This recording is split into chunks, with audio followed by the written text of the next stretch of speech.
Саламатсыздарбы? Бүгүнкү сабагыбызда FreeCam программасынан сабак жасоону көрсөтүп берем. Биз биринчи Google Chrome'ду ачып,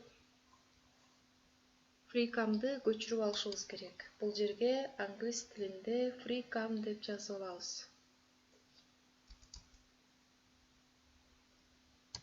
FreeCam 8 деп жазып алабыз дагы. Бул жерде басабыз. Мына бир нечеси чыгат. Мына ушул жерден iSpring FreeCam для Windows скачать бесплатно деп турат. Мына ушуну басабыз.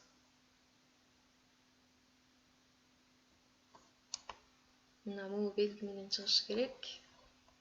Ылдыйлатсак, бул жерден скачать iSpring FreeCam для Windows деген чыгат. Мына ушул жерди бассак, бизге мына бул ноутбуктун ылдый жагында, сол жагында белги чыгат. Көчүп. Ошол көчүп бүткөндө ачсаңар болот. Мен көчүрүп алгам. Ноутбугумда бар. Мына рабочий столдо FreeCam 8 деп турат. Ушундай белги менен көчүрүп аласыңар. Анан муну ачып алабыз.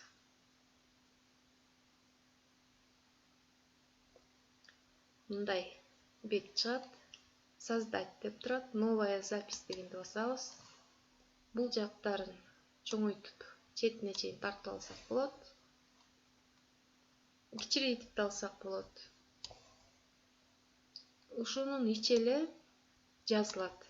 Эгерде муну кичирейтип алсак, ушул гана, бул гана жерге чейинкиси тартылып көрсөтүлөт.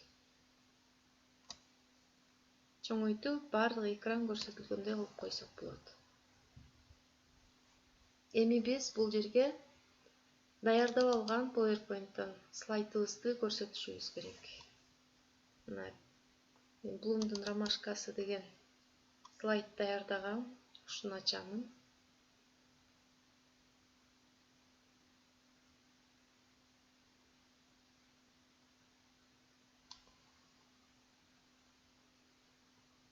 Бул жерден показ слайдов деп туруп, сначала деп коюп алышыбыз керек. Сначала деп коюп алабыз башына. Мына бул слайдыбыз даяр болду. Эми биз бул жерге белги чыкты. Ушул кызыл белгини басып алып, анан слайд жөнүндө сүйлөп башташыбыз керек. Мына баштайлы. Бул белгини басайын. Мына 3, 2, 1 дегенден кийин сүйлөп баштайбыз.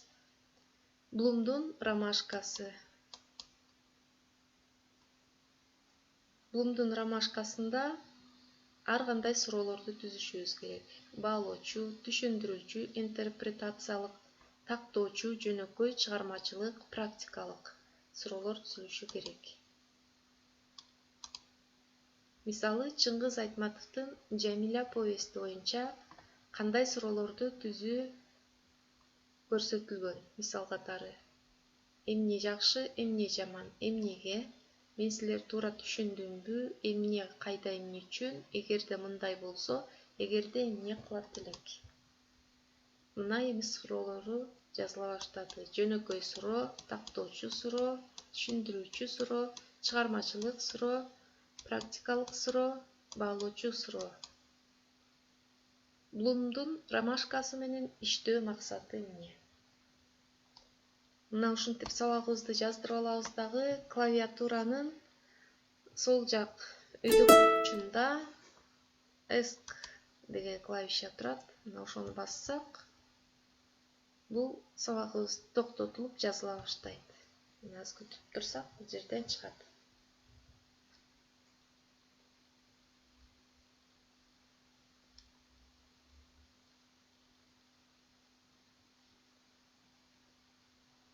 Мына жаздырып алган сабагыбыз чыкты.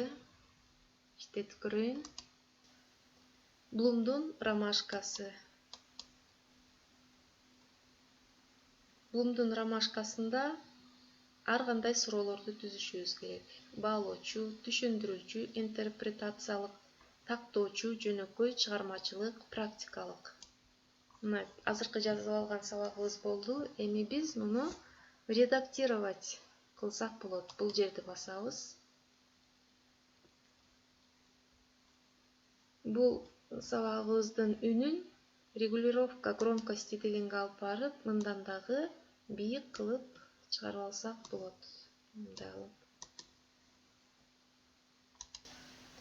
Блумдун ромашкасы. Мында мурункудан дагы катуураак үнү чыгып калды. Шумун алып салсак болот. Эгерде ушул жерден туура эмес жазылган же ашык жазылган кереги жок жерлер болсо, бул асты жагын алып барып, бир аз тартсак, канча жерди кесип салабыз. Мисалы, мончалык жерди ашык болгонун кесип салсак, удалить деп койсок, бул жердеги сүйлөгөн сөздөрүбүз кесилип калат.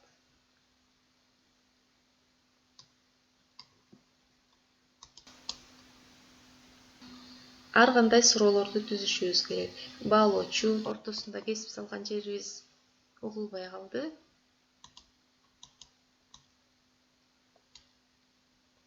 Тишина дегенге коюп койсок, бул жерден ошол жердеги үн угулбай калат.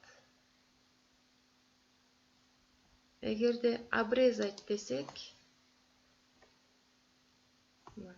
көрсөткөн жердин бардыгы кесилип калат. Мына ушундай кылып өзүбүзгө ылайыктап, бул жерден редактирование кылып оңдоп алсак болот. Анан кайра жабабыз бул жерди. Сохранить дейбиз, сактап ала турган болсок.